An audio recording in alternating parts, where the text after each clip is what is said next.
विराजमान है, जिन्हें क्षीर चोरा गोपीनाथ कहते हैं। पर वो क्षीर चोरा कब बने? जब माधवेंद्रपुरी दास व्रजमंडल से आ रहे हैं जगन्नाथपुरी चंदन लेने के लिए। बीच में जैसे ही गोपीनाथ जी का मंदिर पड़ा, माधवेंद्रपुरी दास जी पहुंच गए, जाकर के आहा भुजा उठा करके नृत्य कर रहे हैं, नृत्य कर करके गा रहे हैं, गोपीनाथ जी का दर्शन करके आनंदित हो रहे हैं। नित्य 11-12 सकोरों में, मिट्टी के पात्रों में ठाकुर जी को क्षीर का भोग लगाया जाता है और वही भोग सारे दर्शनार्थियों को बांटा जाता है। लेकिन माधवेंद्र जी अकिंचन दूर खड़े थे, सब में बट गया, लेकिन माधवेंद्र जी को नहीं प्राप्त हो पाया। आप 3-4 दिन से भूखे प्यासे और थे और आपका एक स्वभाव और था।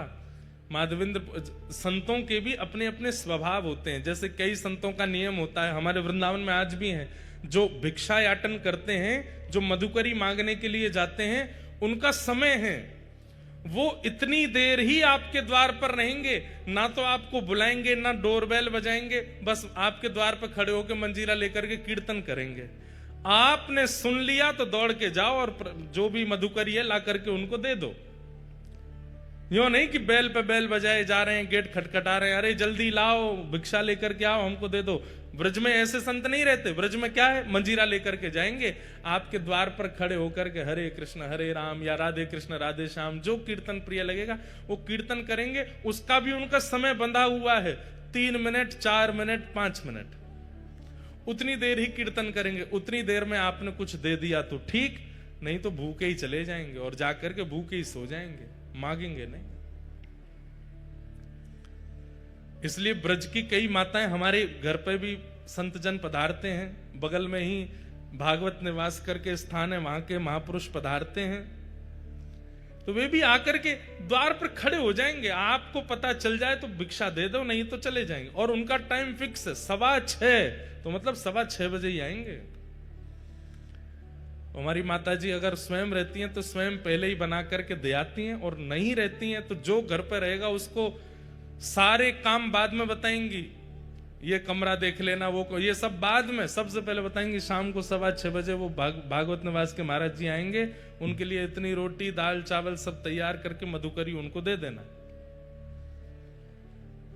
और कई बार हमने देखा कि जब घर लौट के जाते हैं, पूज्य पिताजी भी अनुभव करते हैं, तो माता जी सबसे पहले पूछेंगी बाबा आए शाम को, मधुकरी दई?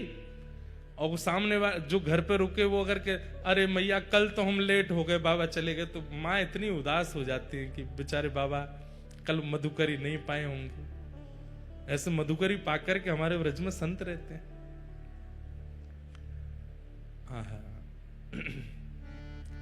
श्री माधवेंद्रपुरी दास जी, उनका नियम है कि वो अयाचक हैं। भूख लगेगी प्यास लगेगी लेकिन मांगेंगे नहीं, कोई स्वयं दे जाए तो छोड़ेंगे, नहीं तो पालेंगे। और वही माधवेंद्रपुरी दास जी भूखे तो थे लेकिन गोपीनाथ जी का दर्शन करके नृत्य कर रहे थे। पुजारी जी सबको बांट रहे थे, लेकिन माधवेंद्रपुरी दास जी पीछे खड़े तब तक पहुंचे तो सारा भोग बट गया, उनको नहीं मिला। प्रणाम करके दंडवत करके नृत्य करते हुए दूर बाहर जाकर के एक वृक्ष के नीचे माधवेंद्रपुरी दास जी बैठ गए। बंधुओं, हम लोगों से अपराध गलती हो जाती है, पर ठाकुर जी सब याद रखते हैं। अर्धरात्रि में ही श्री गोपीनाथ जी ने दर्शन दिए, किसको? पुजारी जी को। और पुजारी जी के स्वप्न में जाकर के बोले सुनो, बोले हाँ, आज इतने सारे रसिक जन दर्शन करने के लिए आए, सबको तुमने हमारी क्षीर प्रसादी बांट दी, पर पीछे एक ब्रजमंडल के माधवेंद्रपुरी दास जी खड़े थे, उनको तुमने कुछ नहीं दिया। पुजारी जी बोले जय जय, अपराध हो गया, हमसे गलती हो गई, हमको याद नहीं रहा। अब तो कल क्षीर बनेगी, रात्रि में भोग लगेगा तब दे दूंगा। अरे बावड़े, वो 5 दिन के भूखे हैं और कल और उनको भूखा रखोगे और रात्रि में जाके क्षीर को भोग दोगे, इतनी प्रतीक्षा वो कैसे करेंगे? तो प्रभु आप ही बताओ क्या करें फिर? दोपहर में राजभोग का प्रसाद दे देंगे, मंगला भोग का बोले वो सब नहीं, जो हमारे क्षीर भोग प्रसाद में सुख है वो राजभोग और मंगला में नहीं है, वही देना था उनको। पुजारी जी कान पकड़ने लगे, बोले आज तो अपराध हो गया, क्षमा करो। ठाकुर जी बोले नहीं, अभी उठो, स्नान करो, मंदिर खोलो और भीतर जाओ, वहां से क्षीर भोग लाओ। बोले क्षीर भोग तो सबरो बट गयो, कुछ बचा ही नहीं है, कहां से लाऊं? बोले मंदिर में आके देखो तो सही, एक पात्र रखा है। स्नान ध्यान करके मंदिर में जा करके देखा तो महाराज वहां पर कोई पात्र दिखा नहीं। पुनः नेत्र बंद करके ठाकुर जी से कहे कहां है पात्र, आज्ञा तो करो। बोले हमको पता था कि तुम सब में बांट दोगे, माधवेंद्र जी को छोड़ दोगे, इसलिए हमने पहले ही एक सकोरा उठा के अपनी जेब में रख लिया है, हमारी जेब टटोलो। जैसे ही पुजारी जी ने ठाकुर जी की जेब देखी तो एक जेब में सकोरा धरा था खीर का। निकालते ही पुजारी जी के नेत्र सचल हो गए। बोले आप गोपीनाथ नहीं हो, आप चित चोरा गोपीनाथ नहीं हो, आप माखन चोरा गोपीनाथ नहीं हो, आप तो क्षीर चोरा गोपीनाथ हो। अपने भक्त को देने के लिए चोरी करते हो। ठाकुर जी बोले अब विलंब नहीं करो, मेरा पेट मेरे सामने भोग पधराने से नहीं भरता है। मेरे सामने पधराई हुई वस्तु जब मेरे भक्तों को पवाई जाती है तब मुझे शांति मिलती है, तब मुझे आनंद मिलता है। जब तक माधवेंद्र जी को प्रसाद नहीं मिलेगा मुझे नींद नहीं आएगी। जल्दी जाओ पवा दो। पुजारी जी दौड़े गए। रात्रि के 2-3 बजे होंगे, तब घड़ी तो नहीं थी पर अर्धरात्रि हो रही थी और माधवेंद्र जी नेत्रों से अश्रु प्रवाह एक वृक्ष के नीचे बैठे। पुजारी जी दौड़ करके गए और जाकर के कहा माधवेंद्र पुरी दास आप ही हैं क्या? माधवेंद्र जी बोले आपको हमारा नाम कैसे पता?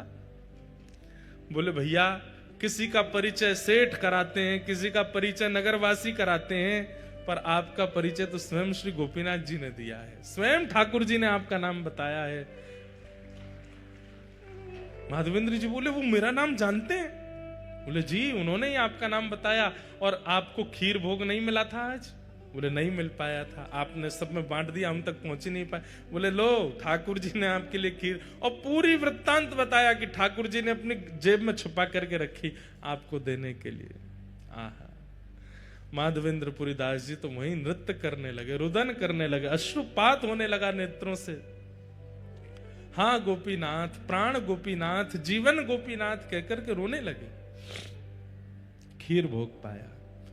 और ये कथा जब प्रातःकाल होती पूरे नगर में प्रसिद्ध हुई, नगर के बाद प्रांत में प्रसिद्ध हुई और पूरे भारत में प्रसिद्धि हो गई और ठाकुर जी का नाम बदल गया, खीर चोरा गोपीनाथ। उससे पहले त्रेता से लेकर के द्वापर तक वे केवल गोपीनाथ थे, लेकिन माधवेंद्र पुरी दास जी के आते उनका नाम क्षीर चोरा गोपीनाथ पड़ गया। बोलो क्षीर चोरा गोपीनाथ की।